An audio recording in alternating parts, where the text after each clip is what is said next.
2024 оны шилдэг аним. 2024 онд бид бүхэн маш олон сонин содон анимуудыг үзэж харж дүгнсэн. Хүн бүрийн халуун яриа өрнөлтсөдөг болсон гайхалтай анимууд зөндөө байлаа. Хүн бүрийн ярихыг хүсээгүй, үзхийг хүсээгүй, боломж олохыг ч хүсээгүй анимууд ч бас зөндөө байлаа.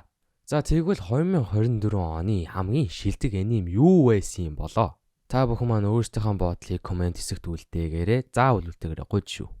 Миний хувьд бол 2024 оны хамгийн шилдэг аним бол мэдээж Danda Blue Lock байлаа.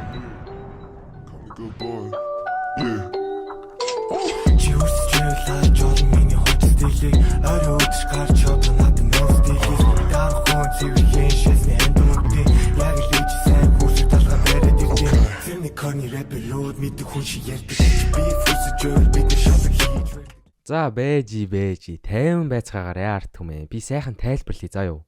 За бүр яг 2024 онд гарсан миний бүр дурлаж шимтэж үзсэн 5 аним болохоор мэдээж Dandadan, тэгээд Kaiju 8, Solo Leveling, Blue Box, Blue Lock байсан.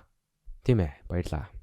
Жохон ойлгохгүй байгаа хүмүүс товчхон тайлбар өгөхөд Blue Lock хэмээх хүл бөмбөгийн тухай аним байдаг. Энэхүү анимын сизныг нь овоо хөөрхөн шүүмжлэлийг аваад босч гэж дажгүй үнэлэгдсэн муугүй бүтээл байсан. Гэвч season 2 нь бүр зураглал анимашны хувьд огцон муудсан. Үүнээсээ болоод маш их сөрөг шүүмжлэлийг авсан. Фэнүүдэн үнэхээр гомдоож гутрааж ер нь бол чадсан. За би өмнөх бичлэгүүдээр яг Dandadan-ыг үнэхээр маргаангүй хамгийн таалагдсан төгс аним гэж хэлсэн л дээ үнэн.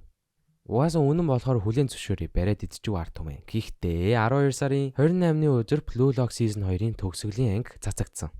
Би үзээд бүр нохоо хашиг ойрлоо догтлаад бүр жинхэнэ баярын нөлөөмс тусдуулна гэдэг нь болсон доо. Хэрвээ та нар санаж байгаа бол ёстой новшийн зурагтай бүтэхгүй ямар гэж хогнвэ гэж анх гарч эхэлж яхад нь би муусан нь бас үнэн. Бүр бүхэл бүтэн бичлэг хийгээд тавьсан үзэн хідэн ч мэдж байгаа. Тэгсэн харин муу Blue Lock-ийн production чинь бидний зүрх сэтгэлээр наазж байгаа мó хайшаа. Үнэн илгийн сууг анимашн зурагтай бүхэл бүтэн season явж жагаад хамгийн сүүлийн ангууд дээрээ бүр алаад ураад тастаад өгсөн. Гайхалтай. Үнэхээр гайхалтай. Итоши Рины эсрэг Итоши Сай бол бүр гал гарсан анимашнтай байсан. Бүр баярлаа танахгүй. Миний хувьд бол Blue Lock-ийн яг мангаг нь уншаагүй байсан. Гэхдээ TikTok дээр ер нь бол манга панелууд ямар үйл явдлууд болсон яг юу өрнснийг ерөнхийдөө бол харсан байсан. Тэгээд яг season эхэлж байхад ямар муу зураглалтай байсан тэрэн шиг жишигдэх байх таа гэж бодсон чинь ёстой буруу олж таарсан шүү. Сүүлийн хэдэн анги бол үнэхээр л гайхамшиг. Blue Lock-ыг үзэж байгаад дундаас нь хайцсан хүмүүс байх юм бол төгсгөлийн ангийг үзээд үзээрэй заа юу. Харамсахгүй гэдэгт бол нэлээд итгэлтэй байна. Исагигийн U20-ийн эсрэг тоглолтод цэг тавьсан сүүлийн онооч гайхалтай байсан. Хүсэж байсан тэмүүлжсэн реакшнаа харсан. Энэ бүр шүүгчийг нь харалтай амар царилэг болцсон байдаг ш. Ганц нэг муу анимашн анимын харагдах үнцгийг яаж өөрчилж байгааг бид эндээс ойлгож болох нэ. За миний хувьд бол бүр хэлэх үг олдохгүй нэ. Үнэхээр л нэрээ толгой дэлбэрсэн. Өөрийн дүгнэлтээрээ хэлэхэд яг Blue Lock season 2 бүгэлдээ энэ оны шилдэг нь бол байгаагүй мэдээж. Гэхдээ миний хувьд 2024 оны хамгийн шилдэг аним ангийг бол гаргасан гэж бодож байна.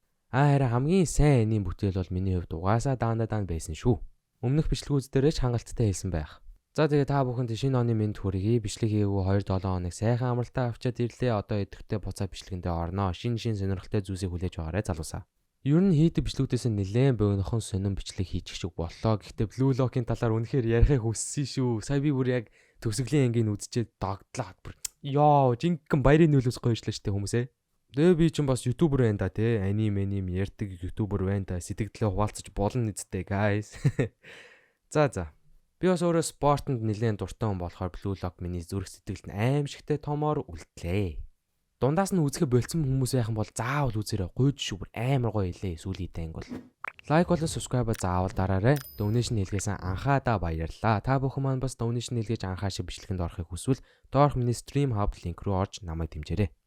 Дахиад бүгдэнд нь шинэ оны мэнд хүргэе. Дараагийн бичлэгээр уулзтал түр баяртай.